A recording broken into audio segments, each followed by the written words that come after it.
రైతులకు పగటిపూటే 9 గంటల విద్యుత్. పీఎం కుసుమ్ కింద మరో 2 లక్షల కనెక్షన్లు.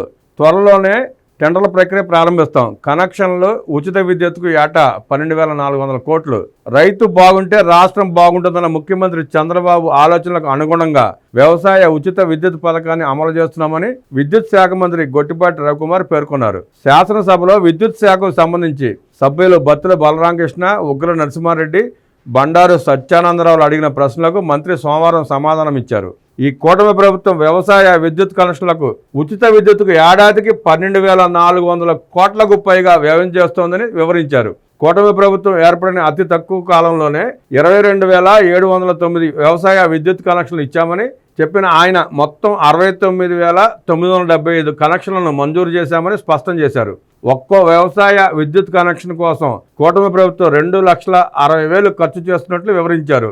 డెస్కాంలో విద్యుత్ ఉపకరణాల ధరలు తేడా ఉండడంపై స్పందించారు. వైసీపీ ప్రభుత్వం విద్యుత్ రంగాన్ని సర్వనాశనం చేసిందని మంత్రి విమర్శించారు. స్తంభాలు, ట్రాన్స్మిషన్ లైన్లను అత్యధిక ధరలకు కొనుగోలు చేయడంతో 3 డిస్కంల పరిధిలోని ధరల్లో వ్యత్యాసం ఏర్పడిందని తెలిపారు. కూటమి ప్రభుత్వం ఏర్పడిన తర్వాత ఉపకరణాల కొనుగోలు ధరల్లో మార్పులు లేకుండా స్థిరీకరిస్తున్నట్టు స్పష్టం చేశారు. పీఎం కుసుమ్ పథకాన్ని వైసీపీ ప్రభుత్వం నిర్లక్ష్యం చేయడంతో రైతులకు పగటిపూట పూర్తిస్థాయి విద్యుత్ సరఫరాలో కొన్ని ఆటంకాలు ఏర్పడిన విషయాన్ని మంత్రి గొట్టిపాటి సభలో ప్రస్తావించారు.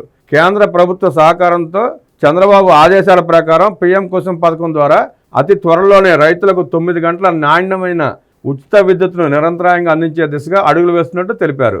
రాష్ట్రంలో సుమారు 4,50,000 వ్యవసాయ విద్యుత్ కనెక్షన్లు అవసరమని అంచనా వేసిన మంత్రి ఇప్పటికే 1,00,000 పీఎం కుసుమ్ కనెక్షన్లు మంజూరయ్యాయని తెలిపారు.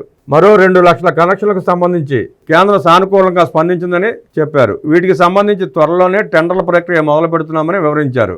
రైతులు ఎదుర్కొంటున్న అన్ని సమస్యలను పూర్తి స్థాయిలో పరిష్కరించేందుకు కూటమి ప్రభుత్వం చిత్తశుద్ధితో పనిచేస్తోందని పేర్కొన్నారు. లో వోల్టేజ్తో పాటు అధిక లోడ్ సమస్యలను పరిష్కరించేందుకు 3 డిస్కంల పరిధిలోని త్వరలోనే 70 సబ్స్టేషన్లను ఏర్పాటు చేస్తున్నట్లు తెలిపారు. అదేవిధంగా పల్నాడు, ప్రకాశం, బాపట్ల ప్రాంతాల్లో జరుగుతున్న ట్రాన్స్ఫార్మర్ల దొంగతనాలను నిలువరించడానికి ప్రత్యేక ఏర్పాట్లు చేస్తున్నట్లు చెప్పారు. ట్రాన్స్ఫార్మర్లో ఉండే రాగి వైరు కోసమే దొంగతనాలు జరుగుతున్నాయని తెలిపారు. ఇకపై అల్యూమినియం ట్రాన్స్ఫార్మర్లను వినియోగించే విధంగా చర్యలు తీసుకుంటున్నట్లు వివరించారు. అదేవిధంగా ట్రాన్స్ఫార్మర్ల దొంగతనాల విషయంలో వెంటనే కేసులు నమోదయ్యేలా చూడాలని పోలీసు సిబ్బందికి సూచించామని వివరించారు. రాబోయే వ్యవసాయ సీజన్ సమయానికి రైతులకు విద్యుత్ పరంగా ఎటువంటి ఇబ్బంది లేకుండా చర్యలు తీసుకున్నట్లు వివరించారు.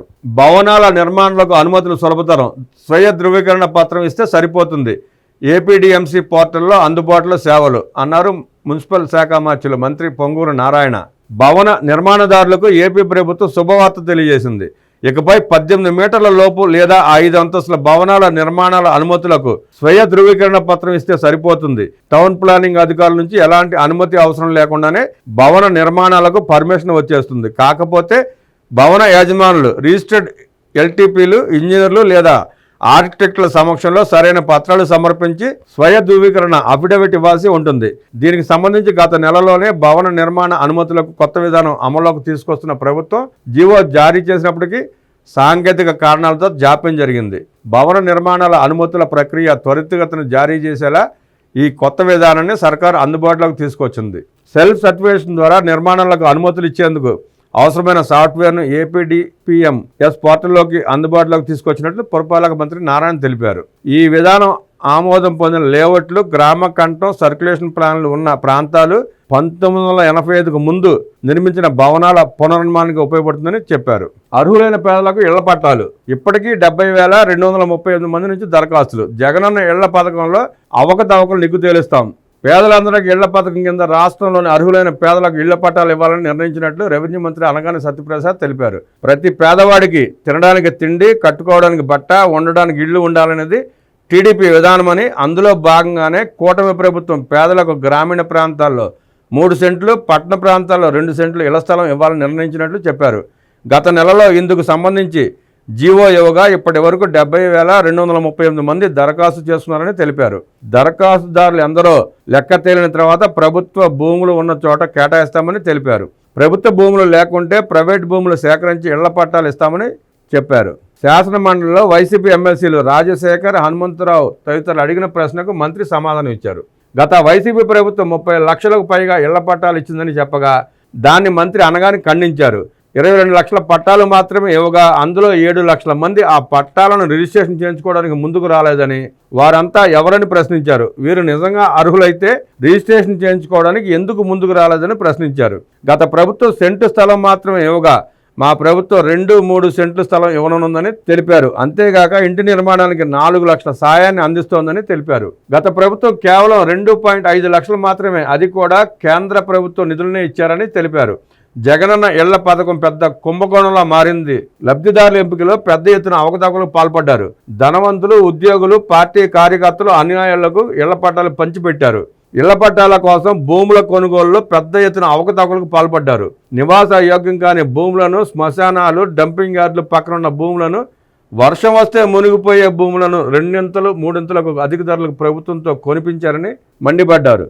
మొత్తం 10,500 కోట్లతో 26,000 ఎకరాల ప్రైవేటు భూములను కొనుగోలు చేస్తే ఇందులో వేల కోట్లు వైసీపీ నేతలు, కార్యకర్తల జేబుల్లోకి వెళ్ళాయని ఆరోపించారు. జగనన్న ఇళ్ల పథకంలో జరిగిన అవకతవకలు నిగ్గు తేలుస్తామని స్పష్టం చేశారు.